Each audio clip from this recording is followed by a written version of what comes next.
नाजरीन, रुपया पैसा में आपको खुश आमदीद कहते हैं। मैं हूं अली नासिर और आज जिस मौजू के ऊपर हम गुफ्तगू करेंगे वो है इस मुल्क की इकनॉमिक पॉलिसीज़, जिसमें एक तो मॉनेटरी पॉलिसी भी है, फॉरेन एक्सचेंज पॉलिसी भी है, फिर उसके अलावा हमारे मुल्क की इन्वेस्टमेंट पॉलिसी भी है। तो मैं अपने जहन में सोच रहा था कल, अच्छा आप हैरान होंगे, मैं आया, मैं मौजू ही बदल दिया। दुनिया किस मौजू पे बात कर रही है, मैं किसी और मौजू पे बात करूं। मेरी हमेशा से आदत ही यही है, आई एम टेंजेंट। जो रेगुलर मेन स्ट्रीम मीडिया बात कर रहा है, मैं बिल्कुल उससे टेंजेंट बात कर रहा हूँ। इसीलिए दुनिया देख भी रही, पसंद भी कर रही। उसकी वजह यही है कि आप बात वो करें जो हालात वाक़यात के मुताबिक। It is irrelevant to me, I am not capable, neither do I have the potential to understand the judgments, nor to interpret them. All I can say is what impact it's going to have on the country's economy. Will the poor man sleep hungry today, or will he be fed? Will he be able to feed his family? ये important questions हैं जिसकी वजह से लोग programme देख रहे हैं। Issue बड़ा सिवियर है। मैं आपको डूम्सडे सिनेरियो बता रहा हूँ। पहले मैं सोशल मीडिया पे बता रहा था, अब अनफॉर्चुनेटली मैं मेन स्ट्रीम पे बताऊंगा। इशू ये है कि if the dollar keeps on increasing, you will have no fuel because you won't have dollars to buy fuel. मैं बड़ी क्लियर कट आपसे बात कर रहा हूं भाई। यह अब सिनारियो डूम्सडे सिनारियो है। मैं ये नहीं कह रहा कि होगा। गैस खत्म हो गई, गैस नहीं आती, बहुत कम गैस आती है। Is it not a reality? ये एक रियलिटी है। मैं ढोल पीटता रहा, शोर मचाता रहा, बार बार कहता रहा गैस खत्म हो जाएगी, नोटू नहीं होंगे, गैस खरीदोगे कहां से? लेकिन लोग मेरी बात को मजाक में उड़ाते हैं। आज ये रियलिटी में बदल रही हैं चीजें। दवाएं बहुत सारी दवाएं मुयस्सर हैं, बहुत सारी दवाएं मार्केट में मुयस्सर नहीं है। क्यों? एलसी नहीं खुल रही, जोज नहीं आ रहे, यहां पे मैन्युफैक्चर नहीं हो रही। बहुत सारी दवाएं हैं जो बाहर से आती हैं, बराह रास्त आती हैं बनी बनाई, वो भी नहीं आ रही। ये रियलिटी। आप सुपर स्टोर में चले जाएं, मेगा स्टोर में चले जाएं, वहां पर बहुत सारी प्रोडक्ट्स अनअवेलेबल हैं, उनके सब्स्टिट्यूट्स पाकिस्तान में मौजूद नहीं हैं। उसकी वजह यह है कि आप कितनी भी चाहें उनकी, आप वो कर ही नहीं सकते यहां पे डोमेस्टिक मैन्युफैक्चरिंग। क्यों? एलसी नहीं खुल रही। Doomsday scenario.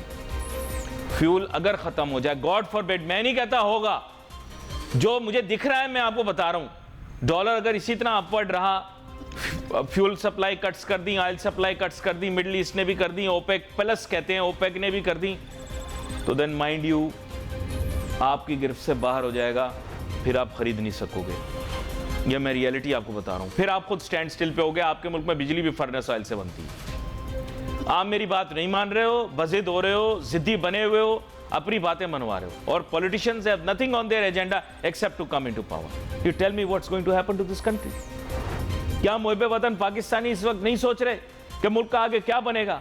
अरे मुहब्बे वतन वो हैं जो इस मुल्क में रह रहे हैं, जो इस मुल्क की खिदमत कर रहे हैं, ताने जरूर दे रहे हैं, तृष्णे जरूर कस रहे हैं, बातें जरूर बना रहे हैं, लेकिन इसी मुल्क में रह रहे हैं। We are loyal to this country. Those people are disloyal to this country.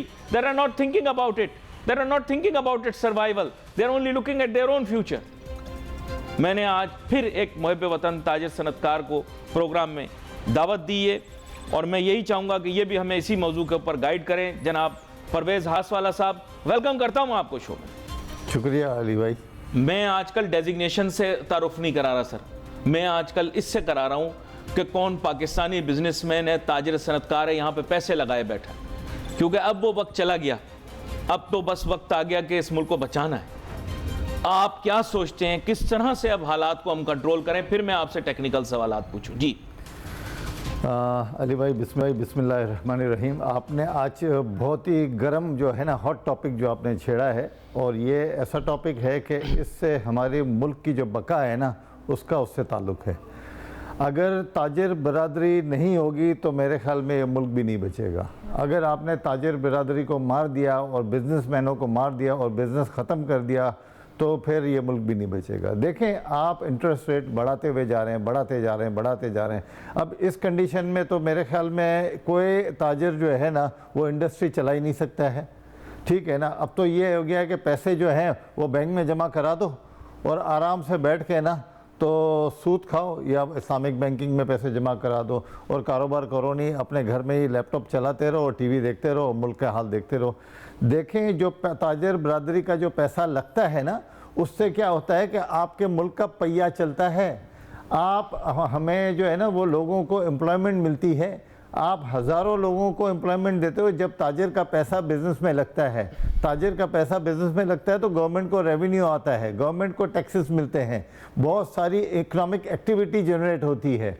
अगर आपने ये पैसा बैंक में पार्क कर दिया तो उससे इकोनॉमिक एक्टिविटी बिल्कुल डाई हो जाएगी, कुछ भी नहीं बचेगा। और जैसे जैसे ये इंटरेस्ट रेट बढ़ता जाएगा, ये ताजिर बरादर की जो है ना पहुंच से बाहर हो जाएगा। देखें कुछ भी हो जाए, कारोबार करने के लिए आपको बैंकिंग की ज़रूरत पड़ती है, आपको बैंक से फाइनेंसिंग की ज़रूरत पड़ती है। और कौन सा ऐसा बिज़नेस पाकिस्तान में है कि जहां आप 21 या 22 या 23% में जो है ना फाइनेंसिंग बैंक से लें और आप बिज़नेस करें।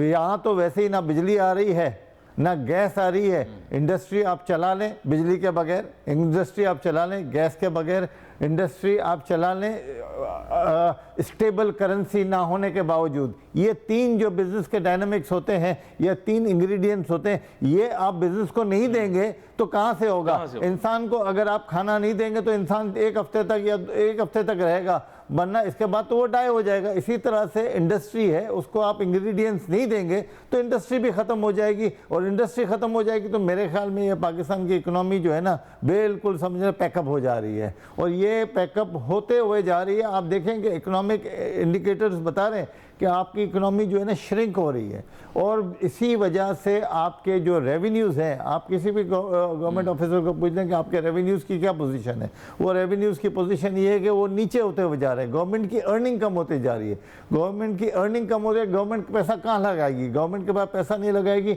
और फिर वही होगा कि भाई लोगों की लाइनें होंगी, आप अपने आटे बांटते जाएं फ्री में और लाइनों में, और लोगों को देखें ये सोल्यूशन। मैं कहता हूं हर बंदा जो है ना लाइनों में लग के कितनी मोहताजी हो गई है। देखें ये तरीकाकार नहीं है। हमें लोगों को स्किल्स देनी चाहिए, हमें लोगों को एम्प्लॉयमेंट देनी चाहिए, हमें लोगों को जेब में पैसे देने चाहिए। भिखारी नहीं बनाने, हमने भिखारी नहीं बनाए कौम को, ठीक है ना। और बिजनेसमैन को इंग्रेडिएंट चाहिए। देखिए जो दूसरे मुल्कों में आप जाते हैं, मैंने आपको ब्रेक में अभी बताया था कि 25 साल पहले की बात है, 20 या 25 साल पहले मैं चाइना गया था, तो मुझे उन्होंने, उसके गवर्नर ने इन्विटेशन दिया, और मुझे डिनर पे इनविटेशन दे के बोलता है कि, और इंग्लिश नहीं बोलता है, और मुझे बोलता है बहुत शुक्रिया कि आप हमारे प्रोविंस से काम कर रहे हैं, ठीक है ना।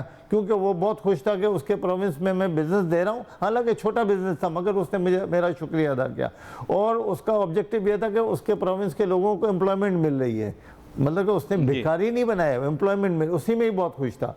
तो देखें एम्प्लॉयमेंट मिलेगी तो आपकी इकोनॉमिक एक्टिविटी बनेगी, वो भी पैसा जनरेट करेंगे, वो भी पैसा खर्च करेंगे, और हमारी इंडस्ट्रियल एक्टिविटी बढ़ेगी। देखें पैसा पार्क करने से इंडस्ट्रियल एक्टिविटी नहीं बनती, कोई फैक्ट्रियाँ नहीं बनती, वैसे भी स्टील महंगा है, स्टील नहीं मिल रहा है, सीमेंट महंगी हो गई है। इस हालात में आपके किस बंदे के पास इतना पैसा है कि वो बिल्डिंगें बना ले या इंडस्ट्री बना ले? अच्छा, वैसे एक मासूमाना सवाल, आपके जो है ना मशीनरी मंगाने के लिए तो एलसी नहीं खुल रही, कंपोनेंट्स मंगाने के लिए एलसी नहीं खुल रही, रॉ मटेरियल मंगाने के लिए एलसी नहीं खुल रही। ये ऐसा ज़माना आ गया है कि एक ज़माने में बैंकर हमारे पास आता था कि आपकी हम क्या खिदमत करें, अब हमें बैंकरों के आगे जो है ना हाथ जोड़ के बैठना पड़ता है और भीख मांगनी पड़ती है कि भाई हमारी थोड़ी एलसी खोल दो ताकि हमारा थोड़ा काम बढ़ जाए। देखें स्टाफ को तो हम नहीं निकाल सकते ना, स्टाफ जो हमारा पुराने अरसे से काम कर रहा है उसको कैसे निकाल लें, बिजनेस है या नहीं है, मगर अब क्या करें, मतलब कि एक वक्त आएगा, देखें एक वक्त आएगा कि जो एम्प्लॉयज़ हैं उनको हमें माजरत करनी पड़ेगी कि भाई अब तो कारोबार नहीं है, अब हम जितना आपको हमने सपोर्ट किया इतना हमने सपोर्ट किया, अब इसके अलावा हमारे पास बस में बात नहीं है। तो अब आप सोचें कि वो क्या होगा। आप कोरंगी के एरिया में देखने कितनी ऐसी इंडस्ट्रीज जो है ना वो बंद होती जा रही हैं, ट्रैफिक कम हो गया है भाई उसी वजह से। तो ये कब तक ये सिलसिला चलेगा ये मुझे नहीं पता। मैं आपसे यही पूछना चाह रहा था कि परवेज़ मद्रास वाला साहब, सिचुएशन इज़ अलार्मिंग, लेकिन अभी भी कुछ लोग आंखें नीचे बैठे, they are not facing reality, क्योंकि आपको पता है कि एंटरप्रेन्योर जो है वो एक रिस्क टेकर है, उसकी विजन, उसकी थिंकिंग, उसने पैसा लगाया हुआ इस मुल्क के अंदर। जो लोग हमारे मुल्क के अंदर डिसीजंस ले रहे हैं ना, अनफॉर्चुनेटली वो इस तरह से नहीं सोच रहे, उनको कैसे मजबूर करें मुझे ये बताएं। देखिए, जो बिजनेसमैन और कारोबारी होता है ना, उसको और कुछ नहीं चाहिए। उसको सिर्फ गवर्नमेंट की तरफ से ये सपोर्ट चाहिए कि स्टेबल और कांस्टेंट पॉलिसीज चाहिए। गवर्नमेंट का काम है रेगुलेट करना। गवर्नमेंट का काम ये नहीं है कि बिजनेस करना या बिजनेसमैन को बताना कि यार ऐसे बिजनेस करो, क्योंकि बिजनेसमैन अपना पैसा लगाता है भाई। हम अपना पैसा लगाते हैं, अपने रिस्क लेते हैं। हमें क्या तुम बताओगे कि यार हमारे को बिजनेस कैसे करना है? आप अपनी पॉलिसी बनाओ और उस पॉलिसी के और बिजनेस फ्रेंडली पॉलिसी। सबसे बड़ी बात है कि आपको बिजनेस फ्रेंडली पॉलिसी बनानी। दुनिया में कारोबारी लोगों को गवर्नमेंट प्रमोट करती है। मैं आपको एक मजे की बात, आप आगे बढ़ोगे तो हमें रेवेन्यू मिलेगा और एम्प्लॉयमेंट लोगों को मिलेगी। यहाँ हमारी गवर्नमेंट जो है ना, बिजनेसमैन को क्या कह रही है? वो टांग खींच रही है कि भाई वो आगे बढ़े, टांग खींच लो, आगे बढ़े, टांग खींच लो। इसी तरह से हमारे पास कॉरपोरेट नहीं है, हमारे पास कॉरपोरेट स्ट्रक्चर नहीं है, हमारे पास ऐसी कोई कंपनी नहीं है कि जो $2 बिलियन की भी हो। ठीक है ना, अमेरिका में 100 के करीब कंपनियां हैं, बल्कि ज़्यादा, 30-30 बिलियन डॉलर की कंपनियां हैं। हमारे पास तो है ही नहीं ऐसा कुछ। हमारे टोटल मुल्क की जो एक्सपोर्ट है वही 20-25 बिलियन डॉलर है। तो हम 22 करोड़ आवाम के साथ 22 बिलियन डॉलर की एक्सपोर्ट को लेके बैठे हुए हैं। तो इस तरीके से तो मुल्क नहीं चलता है, इस तरह से रेवेन्यू अर्निंग नहीं होती। आप कितना लोन लेंगे, कितना पैसा लेंगे, कितने IMF से आप डीलें करेंगे, वो पैसे आपके कहीं ना कहीं खप ही जाएंगे, क्योंकि आपने रेवेन्यू नहीं है, आपने अर्निंग करना नहीं सीखा है, आपने पैसे बनाना नहीं सीखा है, खर्च करने सीखा है। खर्च करते रहो, खर्च करते रहो, पैसे मांगो, खर्च करते रहो। मगर ये है कि एक दिन तो आपको पैसे देने ही देने हैं ना। फिर क्या होगा कि हमारे मुल्क के एसेट बिक जाएंगे, आपको अनफेवरेबल डिसीजन करने पड़ेंगे, जो ले रहे हैं, जो कर रहे हैं। कोई भी दर्द रखने वाला पाकिस्तानी इस वक्त हालात से मुतमैन नहीं है, बहुत परेशान। पर सलूशन जहां हम तलाश करते रहे वहां पे सलूशन है नहीं। सलूशन तो वहां है जहां परवेज मद्रास वाला साहब आप बता रहे हैं। प्रॉब्लम ये है कि बहुत सारे लोग रोना रोते रहे कि अगर फॉरेन इन्वेस्टमेंट का इंजेक्शन आ जाए, और आप भी मेरे ख्याल इसी काम पर काफ़ी तवज्जो देते हैं, फॉरेन इन्वेस्टमेंट लाते भी हैं और बहुत सारे फॉरेनर्स आपको ट्रस्ट भी करते हैं। लेकिन प्रॉब्लम यह है कि सर नेगेटिव ROI के अंदर कौन सा फॉरेनर पैसा लगाएगा? मैं एक दफ़ा ये गया, with all due respect, disclose करना चाहिए नहीं, ओवरसीज़ चैम्बर में। वहाँ पे ये मल्टीनेशनल कंपनी वाले आपस में डिस्कशन हो रही थी कि ये क्यों नहीं आ रहे पैसे। तो हमारे यहाँ लोकल बिजनेसमैन तो समझते नहीं। आप पहले आदमी जिन्होंने पिछली दफ़ा हमारे प्रोग्राम में जिक्र किया था, नेगेटिव ROI हो तो अंग्रेज़ कहाँ आएगा? एक दफ़ा आप ही के तवस्सुस से ऑस्ट्रेलियन हाई कमिश्नर से मुलाकात करने का मौका मिला। उन्होंने तकरीर की, आपको याद होगा। उस तकरीर में उन्होंने कहा कि हमारी कंपनियां जानती हैं कि मुनाफा कहाँ है, हमें उनको बताने की ज़रूरत नहीं है एज डिप्लोमेट्स कि वेयर इज़ द मनी और विल दे मेक मनी। तो सर नेगेटिव ROI में कौन फॉरेनर आएगा? आप मुझे बताएं ना, ये तो समझाएं हुकूमत पाकिस्तान को। देखिए, जो मल्टीनेशनल कंपनी यहाँ पाकिस्तान में इन्वेस्टमेंट कर चुकी हैं, जो रिसेंटली करने के लिए आई है ना, और जो ये रुपये का डिवेल्यूशन हुई है ना, उससे वो कहते हैं, पता है क्या है, एक वर्ड कहते हैं कि हमारा कैपिटल जो है ना 50% मेल्ट डाउन हो गया। यानी कि अगर वो $1 मिलियन लाए थे ना, अब उसकी जो औकात है ना वो $500,000 हो गई। अब आप बताएं कि अभी तक तो उन्होंने कारोबार का पैसे कमाए नहीं है ना, उन्होंने 1 साल फैक्ट्री चली नहीं है और उनका पैसा जो है ना आधा हो गया। अभी ये दुनिया में इनके पास बहुत सारे दूसरे कंट्रीज़ हैं जहां हुकूमतें जो है ना उन लोगों को वेलकम कर रही हैं, और वो पॉलिसीज़ ऐसी बनाती हैं कि जो इन्वेस्टर के लिए सूदमंद हो, ताकि इन्वेस्टर आए। यहाँ तो लोकल इन्वेस्टर जो बेचारा अभी रो रहा है, तो आप फॉरेनर की क्या बात करें। 21% इंटरेस्ट रेट हो गया है, डॉलर का अभी तक कंट्रोल नहीं हो रहा है, तो आप फॉरेन इन्वेस्टमेंट कहाँ से लाएंगे? अभी बीच में एक सोशल मीडिया पे एक कोई लेटर जो है ना सर्कुलेट हो रहा था कि एक जो चैम्बर ऑफ कॉमर्स है जिसका अभी आपने नाम लिया, तो उनकी एक वो कंपनी है, वो कहता है कि भाई हमारा जो प्रॉफिट को रिपैट्रिएट करना था वो जितना डिले होता जा रहा है ना, उसकी रिपैट्रिएशन जो है ना उसकी वैल्यू कम होती जा रही है। यानी कि जब उनको वो रिपैट्रिएशन करना था और आज रिपैट्रिएशन जितना करना है ना वो आधा हो गया। देखो, यानी कि ये तो कोई मजाक है ना। अब आप देखेंगे वो बाहर की कंपनियां वो किस तरीके से देखें, उनकी जो बाहर जो होती है ना कि उनकी जो बुक्स के अंदर है ना कंसोलिडेशन होती है, जी। कंसोलिडेशन होती है, तो आपका वहाँ पॉइंट्स होते हैं कि भाई ये जो कंपनी है या ये कंट्री है, ये रिस्क वाली कंट्री में जो है ना ये कंपनी है, तो इसके पॉइंट्स जो है ना वो नेगेटिव हैं, और फिर उनकी इंश्योरेंस जो है ना वो उनको करानी पड़ती है, क्योंकि रिस्क हो जाता है, वहाँ बिजनेस करना रिस्क हो जाता है, वहाँ एम्प्लॉइज़ को जो है हायर करना रिस्क हो जाता है, वहाँ पे एक्सपर्ट को बिठाना रिस्क हो जाता है, वहाँ उनकी इंश्योरेंस की कॉस्ट बढ़ जाती है। तो इस कंडीशन में कौन यहाँ आके जो है ना एक तो पाकिस्तान में इन्वेस्टमेंट करने की कॉस्ट डबल हो गई, पैसा निकालते वक्त जो है ना वो इन्वेस्टमेंट मेल्ट डाउन होगी, और जो पैसा लगाया वो भी आधा हो गया। तो यार इस कंडीशन में हमारे डायनामिक्स जो है ना वो बैठते नहीं है। आपको पता है फाइनेंशियल सेक्टर से कितना फॉरेन इन्वेस्टर चला गया, फाइनेंशियल सेक्टर बैंक से, आपके सामने पिछले 15 साल में मैं आपको गिनवाऊं, जब मेरा ताल्लुक इल्म और तदरीस से भी है, मैं स्टूडेंट्स को पढ़ाता भी हूँ जो बैंक से ताल्लुक़ रखते हैं, तो मैं हैरान हुआ कि वो मैं कंसीडर कर रहा था कितने ही फॉरेन बैंक्स आपके मुल्क में कहाँ गए। ना आपको फॉरेन बैंक सीमेंट के अंदर आपके one of the biggest players आया, चला गया आपके मुल्क से। सर लोग हैं ही नहीं। अबू धाबी ग्रुप पूरा पता नहीं क्या खिचड़ी पकाई, क्या इन्होंने मसला किया, हुकूमत पाकिस्तान ने क्या गलत स्टैंड लिया, वो भी चलेगा। गलत बोल रहा हूँ सही बोल रहा हूँ सर? नहीं देखें, यही मैं आपको ये तो कह रहा हूँ कि भाई उनके पैसे की सिक्योरिटी, उनके पैसे की जो ग्रोथ है ना वो नेगेटिव जा रही है। आप स्टॉक मार्केट देखें ना कि भाई वही आपको दोबारा सोशल मीडिया का हवाला देता हूं कि आजकल सोशल मीडिया में इस किस्म की खबरें बहुत केले की कीमत कि भाई वो 38,000 जो है ना लैंड क्रूजर है ना उसकी वैल्यू तो आपकी जो वो हो गई है स्टॉक मार्केट की टोटल वैल्यू। तो अभी आप देखेंगे यार हमारी जो स्टॉक मार्केट की वैल्यू, वो बता रहे थे एक केले की कीमत पे ना आप कौन कौन सा शेयर ले सकते हैं। आपने वो पोस्ट नहीं देखी, वरना वो भी सेंड करूंगा कि एक केले जो रमजान के शुरू में एक केले में कौन कौन सा शेयर आएगा। तो आप देखें सर क्या हालत हो रही है। तो भाई इस तरीके से तो देखें कोई भी इन्वेस्टर जो है ना पाकिस्तान में, अब ये है कि कोई ऐसा इन्वेस्टर आ जाए कि मेरे ख्याल में एक ही झटके में पूरा स्टॉक एक्सचेंज वो खा सकता है। एक बंदा पाकिस्तान को सेट कर सकता है। मैं प्रोग्राम के अंदर कभी बोलता नहीं हूं, लेकिन एक आदमी पाकिस्तान की हेल्प कर सकता है, and with no leanings towards anyone's thinking, ideas, ideology. I think Aga Khan can loan to Pakistan.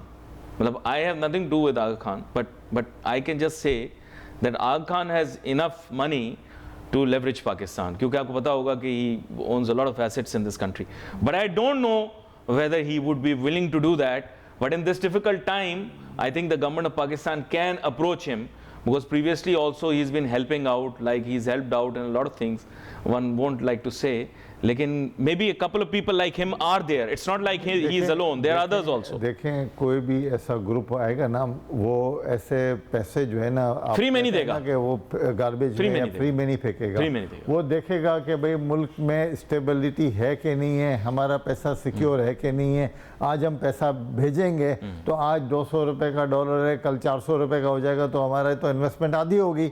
तो वो तो एक्चुअली वेट एंड सी पे लगे हुए हैं, देखते हैं कि मुल्क कहाँ किस करवट बैठता है। मगर आजकल जो हालात जो जा रहे हैं ना, जिस तरीके से जो नॉन सीरियस एटीट्यूड है ना गवर्नमेंट का, और वो देख नहीं रही है कि भाई इस तरीके से जितना डिले होता जा रहा है ना, देखें ये डिसीजन जो होते हैं ना बिजनेसमैन के, या इकोनॉमिक एक्टिविटी जो नहीं हो रही है, या फैक्ट्रियां बंद हो रही हैं। IMF is unwilling to listen now. वो भी आप वाली बात कर रहे हैं, वो कह रहे हैं now we can't put money just like that. You show us what you can do with it. देखिए वो कब तक आपको पैसे देंगे जब आपको यही पता नहीं है कि वो पैसा पे बैक कर सकेंगे कि नहीं है। हमारे पास रेवेन्यू स्ट्रीम खत्म होते जा रहे हैं, रेवेन्यू के जो दरवाजे हैं ना वो श्रिंक होते जा रहे हैं, एक्सपोर्ट हमारी कम होती जा रही है। उनको भी नज़र आ रहा है कि इनके एक्सपोर्ट के नंबर्स कम होते जा रहे हैं, उनको भी नज़र आ जाता है कि उनके रेवेन्यू के टारगेट जो है ना वो कम होते जा रहे हैं। तो उनको पता है, और उनको ये भी पता है कि उनके खर्चे कम हो नहीं रहे हैं, उनके खर्चे बढ़ ही रहे हैं।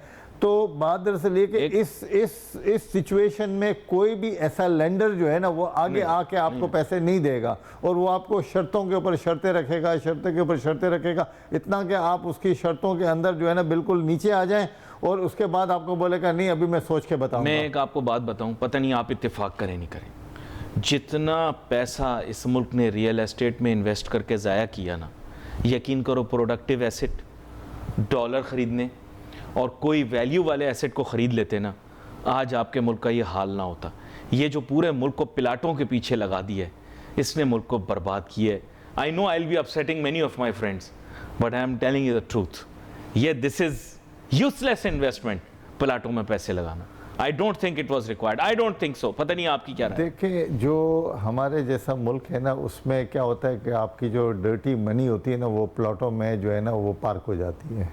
सिर्फ उसका एक ही मकसद होता है, हाउसिंग या प्लॉटों में ये जो है ना ज़मीनों में वो आपके पैसे पार्क हो जाते हैं, क्योंकि आपकी ऑफिशियल और नॉन ऑफिशियल वैल्यू में डिफरेंस इतना है कि आपकी जो है ना जो डर्टी मनी होती है ना वो उसके अंदर पार्क हो सर, जाती है। लेकिन बस जमा हो जाती है। हाइपोथेटिकली स्पीकिंग आप ये चीज समझ सकते हैं और कम बिजनेसमैन समझते हैं, मैं बड़ा रफली बात पर, जिसने 150 रुपए डॉलर पर, एक मिसाल दे रहा हूं, 20 करोड़ रुपए का डिफेंस में 200 गज का कमर्शियल प्लाट उठाया।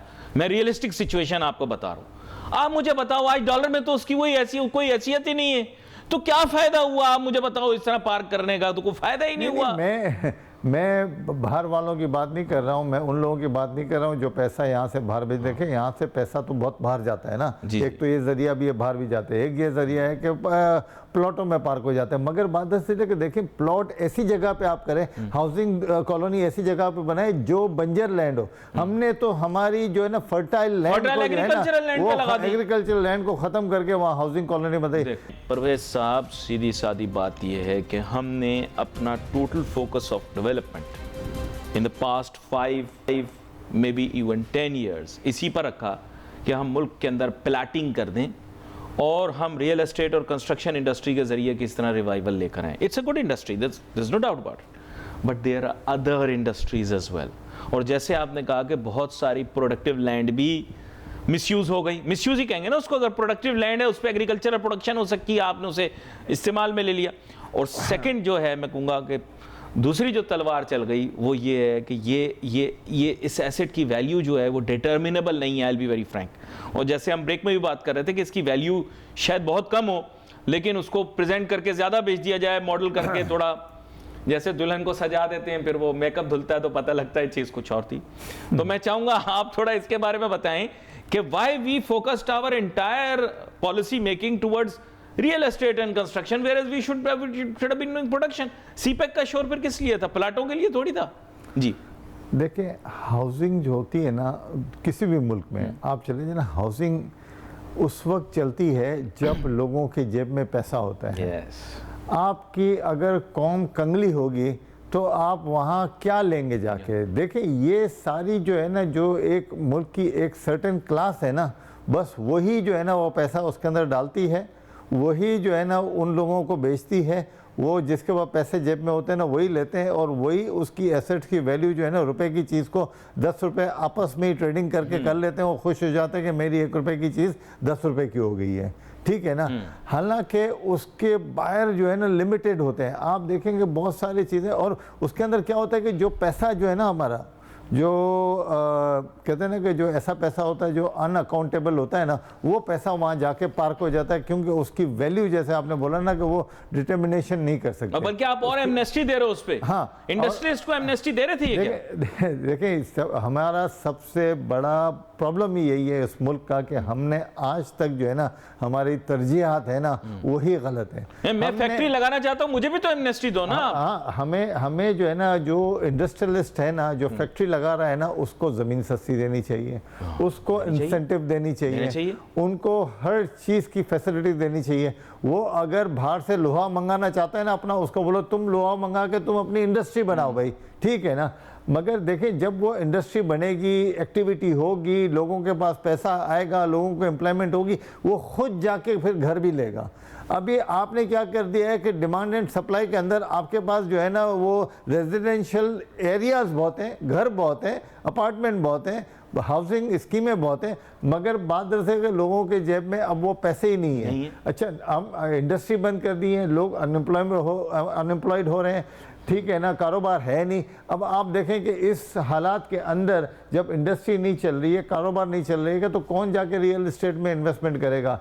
तो सबसे पहले देखें, और इंडस्ट्री, अगर आप इंडस्ट्री को डेवलप करते हैं तो आपने हमारा एक्सपोर्ट का पोटेंशियल जो है ना वो भी बन जाता है, क्योंकि अगर वो लोकल इंडस्ट्री कोई ना कोई चीज़ बनाती है तो वो क्या है कि वो जाके एक्सपोर्ट मार्केट में उसकी प्रेजेंट भी कर सकते हैं। और जापान की एग्जांपल देख लेना सर, लोकल मार्केट इतनी बड़ी नहीं, इंपोर्ट सब्स्टिट्यूशन वाली जो प्रोडक्ट अगर आप यहाँ बनाना शुरू कर दे, जो इंपोर्ट हो रही है उसकी लिस्ट बनाओ कि भाई हम यहाँ क्या बना सकते हैं, हमारे पास लोकल जो है ना रॉ मटेरियल कौन सा है, हम उसको कैसे कन्वर्ट कर सकते हैं, हम लोकल रॉ मटेरियल को कन्वर्ट करें, हमारी जो एग्रीकल्चर की यील्ड है ना वो कैसे बढ़ सकती है, वो पॉलिसी करें ताकि हम सेल्फ सफिशिएंट हो जाएं हमारे खाने पीने में। दालें, ऑस्ट्रेलिया से हम लोग $250 मिलियन की दालें मंगा रहे हैं, भाई हमारे पास खाने के यहाँ डॉलर के है नहीं, और यार हम एग्रीकल्चर कंट्री हैं, यहाँ हम दाल नहीं उगा सकते, यहाँ हम गेहूं नहीं उगा सकते, यहाँ हम कॉटन नहीं उगा सकते, यहाँ हम दूसरे खाने पीने की चीज़ें नहीं उगा सकते कि हम बाहर से मंगाते हैं। तो हमें सबसे पहले तो ये सोचना चाहिए कि भाई एग्रीकल्चर बेस्ड कंट्री है, हमें यहाँ हमारा सेल्फ सफिशिएंट होना चाहिए फूड के। अब पता है पाम ऑयल कितना मंगाते हैं हम लोग, बिलियंस ऑफ डॉलर्स का पाम ऑयल मंगवाते हैं, हमारे मुल्क के अंदर पाम ऑयल नहीं है। ये बातें इनकी सुनो, हमारा कौमी खाना दाल चावल आलू गोश्त, पता नहीं what they are talking about. Sir मैं तो कह रहा हूँ गोश्त का भी मुझे पता नहीं, कल को गोश्त भी कहीं से मंगाना पड़ जाएगा, जो कहते हैं मवेशी मंडी हमारी सबसे बड़ी होती है। गोश्त अभी क्या है, 2000 रुपए किलो गोश्त हो गया है। अब आप देखेंगे भैया 2000 रुपए किलो गोश्त, ये तो कहते हैं अरे 60-60 रुपए किलो मुर्गी मिलती थी सर, अब तो आप मुर्गी का रेट देखें कहाँ पहुंच गए, 700 रुपए किलो हो गई है। तो अभी आप देखेंगे ये अभी फ्रूट्स वेजिटेबल्स, ये गोश्त ये इतना महंगा हो गया है कि लोगों की अभी सोच में भी नहीं होगा कि भाई किस तरह से। देखें आप ये तो सोचें ना कि भाई हमारे मुल्क के अंदर कितने अमीर हैं कितने गरीब हैं, कितने लोगों के पास पैसा है कितने के पास नहीं है, कौन अफोर्ड कर सकता है कौन। आपका जो खाना पीना जो है ना उसी हिसाब से चलता है। आपने खाने पीने की चीज़ें, ब्रेड इतनी महंगी कर दी, रोटी इतनी महंगी कर दी, चाय इतनी महंगी, दूध इतना महंगा कि गरीब के हाथ से जो है ना आपने चाय और रोटी भी, चाय और रोटी दिल मानता है 20 रुपए की 25 रुपए की रोटी कितनी ज्यादती है, गरीब बेचारा कहाँ से खाएगा, सच बताएं आप, 20-25 रुपए की रोटी। ये देखिए ये तो आप अपने आप ये अभी हम अफसोस ही कर सकते हैं और क्या कर सकते हैं। ये देखिए ये तो हमारे जो मुल्क में जो चीज़ कर रहे हैं, जो हमारे सर आटा कितना चलेगा ये आपने देखा आटे की लाइनों में। मैं आपसे एक बात कर रहा हूँ लॉजिकली, ये लोग कहते हैं 80 ग्राम की रोटी होती है सर, बेसिक हाउस होल्ड वैसे 4-5 बंदों का होता नहीं है पाकिस्तान में, लेकिन 4 बंदे भी 2-2 रोटी तो एक वक्त की खाएंगे ना सर। आप खुद देख लो, हिसाब लगा लो सर कितना काम आएगा। देखिए यही तो है ना कि हमारे यहाँ जो पॉपुलेशन है या हमारे यहाँ लोगों के अंदर जो है ना जो एक हाउस होल्ड है उसके अंदर नंबर ऑफ आप लोग तो देख लें कितने हैं।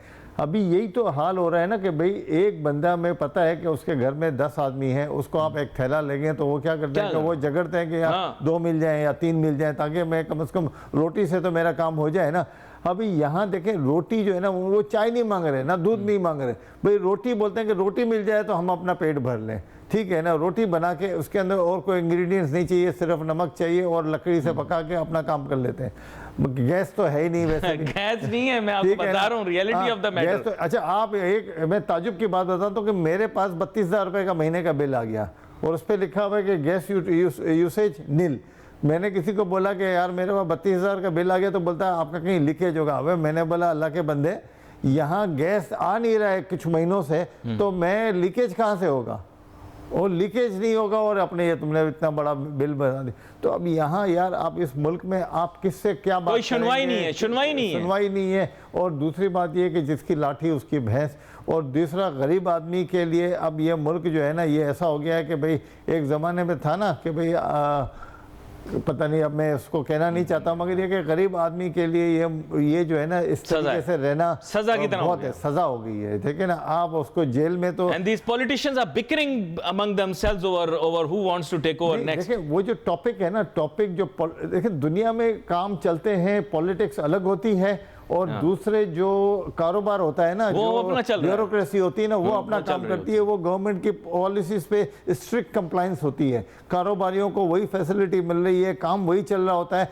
और इतनी तेजी से रोजाना पॉलिसी नहीं बदलती, रोजाना पॉलिसी नहीं बदलती। आज इंटरेस्ट रेट कुछ है, दूसरे एक हफ्ते के बाद कुछ हो गया, डॉलर का रेट सुबह में कुछ है, शाम में कुछ है। रोजाना ये आपको एडवेंचर से गुजरना पड़ता है, ये आपको रोलर कोस्टर राइड है आपके अंदर। ये कहते हैं ना कि इस रोलर कोस्टर राइड में जिसकी जो कैपेसिटी नहीं होती वो उल्टी हो जाती है उसको, तो ये गवर्नमेंट और चकरा जाता है कि भाई ये क्या हो गया है। तो ये इस तरीके से आप कारोबारियों को दबाएंगे ना तो आपका गरीब आदमी आगे कभी नहीं बढ़ेगा। कारोबारी आगे बढ़ेगा, कारोबारी की इंडस्ट्रियलाइजेशन होगी, एम्प्लॉयमेंट देगा, तो गरीब आदमी भी आगे बढ़ेगा, उसको भी रोटी के पैसे मिलेंगे। खुदा के वास्ते गरीबों को रोटी के पैसे अर्न करने का मौका दें, ना कि आप उसको जो है ना मुफ्त खाना दें। मुफ्त खाना कब तक आप देंगे? कब तक? आपके ख़जाने के मुंह इतने बड़े तो नहीं है कि आप 22 करोड़ आवाम को मुफ्त खाना, मुफ्त आटा कब तक देते रहेंगे? ये एक एंड तो आएगा ही आएगा, मगर इस तरीके से फिलैंथ्रोपी अच्छी चीज है, बहुत अच्छी, CSR अच्छी चीज है, लेकिन रियलिटी ये कि हमें लोगों को भिखारी नहीं बनाना, हमें उनको अपने कदमों पे खड़ा करना है ताकि वो खुद काम करके अपनी रोजी अपने हाथ से कमाएं। और यकीन करें इससे बंदा इज्जत भी महसूस करता है। बहुत उसकी बहुत, बहुत जो है ना, देखें, आपकी एक तो सेल्फ रिस्पेक्ट होती है ना। आप कहीं जगह पे लाइन में खड़े हुए हैं रोटी मांगने के लिए, या आप जाके रोटी खरीद रहे हैं ना, वो दो बड़ी डिफरेंसेस हैं कि एक रोटी आप पैसे से खरीद रहे हैं, एक लाइन में आप भीख मांग रहे हैं। तो कितनी ज़बरदस्त है कि भाई आपके दो एक्सट्रीम है। लोगों को रोटी अर्न करने का काबिल बनाए हैं, ना कि रोटी को लाइन में लेने के आप अपने उसको खड़ा कर दें। अहम नुकात हैं, इनके ऊपर बात हुई है। आगे आने वाले दिनों के अंदर मैं दोबारा से आपको मदऊ करूंगा कि इस मौजू को हम मुकम्मल भी कर सकें, क्योंकि बहुत सारे एस्पेक्ट्स डिस्कशन के भी रह गए, लेकिन मेरा ख्याल है कि उनको हम आगे आने वाले दिनों के अंदर ज़रूर कवर करें। आपका बहुत शुक्रिया परवेज़ मद्रास वाला साहब, आप शो पर तशरीफ़ लाए।